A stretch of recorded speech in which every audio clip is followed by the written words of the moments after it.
Hi there, it's Jim, and I'm back with another video, and once again, it's about Aurora HDR Pro. As I said last time, I'm really enjoying the software, having a lot of fun, and I'm going to do something a little different today. I've got this image that I took in New Mexico, and I think what I was going to do and show you how to do with Aurora is to apply a texture to it. Textures are not something I've really ever done much of. I tend to go just working with what I have in the frame, so to speak, and using kind of whatever's there instead of applying outside stuff. How's that for a technical term? But I like the idea of textures, and I think it's a creative way to edit your photos. So I'm going to play around with this a little bit and show you how that works. First, I'm going to open this up and start with the preset. And just like last time, I'm in the Realistic HDR preset category, and I'm using Vivid Memories. So that's going to apply there, and boom, there you go. Now, one of the things I want to do is make a few adjustments to the color. I like the colors quite a bit. This was a sunrise that I shot in New Mexico. But I want to have a little bit more punch to the color. So I'm going to bring the red, the yellow, and kind of the blue up a little bit to get a little bit more punch in the sky. And there we have it.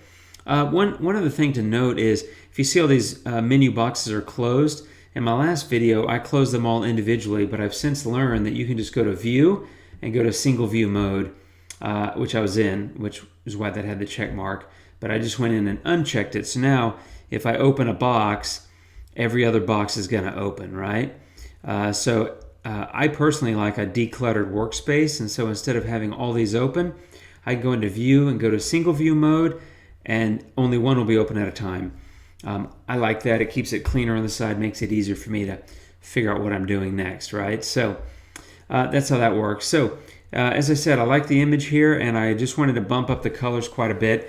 I also thought I would try to play a little bit with the color toning, or what I like to call a split toning. So I selected an option there. I'm just bumping that up a little bit. The shadows, I'm just going to take the saturation out of that from this filter, and amount, I might bump that a little bit, give it a little bit more punch. So there you go. If you compare the before and after, that's the before, that's the after. If you notice, since I took the saturation for the shadows down, it didn't make any changes. So let me show you that again. There's before, if you look at the shadows, which is the bottom of the image, and after, that really hasn't changed, but the sky has changed considerably. So I like that. I'm going to leave it there. But the real point of this is to show you how to use the texture. So I'm going to go to layers up here in the top. I'm going to add plus layer. I'm going to say texture. And then what you do is you come over here to this drop down menu and you go to source image, and I choose custom texture. So this will open up my desktop, and I have this Wild Textures old paper texture that I got for free off of the web. And there it is. There's your texture. So it's set to default to 100% opacity and normal overlay. But there's a lot of different options here. I'll just click through them for you. There's soft light, and again, each time you can adjust the opacity, right? So if you go to 0, you won't see it at all, and 100%, you'll see, quite a bit of it. Soft light. Then there's hard light. Let me show you that one. That's kind of fun. It's kind of an Old West. That's why I grabbed the crumply paper texture, because it kind of gives you that Old West vintage look, which is kind of fun here. But I think I'll take that down. There you go, a little bit less texture, but still you can make the crumpled paper out especially evident in the foreground, which is kind of fun, kind of adds to the landscape. Let me bump that back to 100 so that I can show you the different options here. There's overlay, which is nice. There's multiply, and that one gets kind of intense, kind of dark. Screen, there you go, very light, a little too much there. Luminosity, and of course color, and there you go.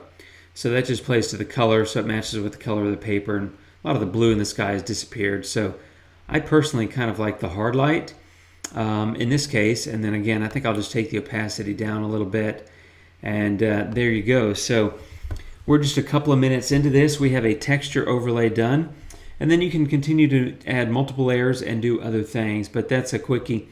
And just to show you the difference that the texture's made, I will turn that off for a moment. Let me see if I can click that properly. There you go. So there's the photo without a texture applied. it's quite beautiful. It's a landscape in New Mexico, as I said, and it was at sunrise. I was up really early, but as you can tell, the light was gorgeous. And then there it is with the texture overlay of the old paper. You can kind of see the crinkled corner turned up here. There's ink or water spots kind of on it, so it kind of adds a fun element. And as I said, I like it because it's sort of gives that Old West vintage kind of look. You can actually take this down a little bit more if you want more color, or up a little more if you want more of that vintage look. The other thing you could do is to go in here to the colors and take the saturation down a little bit. There you go. I'm taking away some of the saturation, and if you wanted to make it a little bit more orange to pick up that sort of golden glow, you could do that as well. And again, I'll show you the changes here. Turn that off, turn that back on. I kind of like that. So there you go. That's a quick edit of how you apply a texture. And the options are limitless, really. You could stack multiple textures. You could use other photos if you wanted to. You could blend perhaps a portrait and mask that in and just use that, with the portrait, or excuse me, with the landscape in the background. Your options are really limitless. So that's how you do it. And it's quite easy and quite fun. Let me know if you have any questions. Thanks again for tuning in. Have a great day.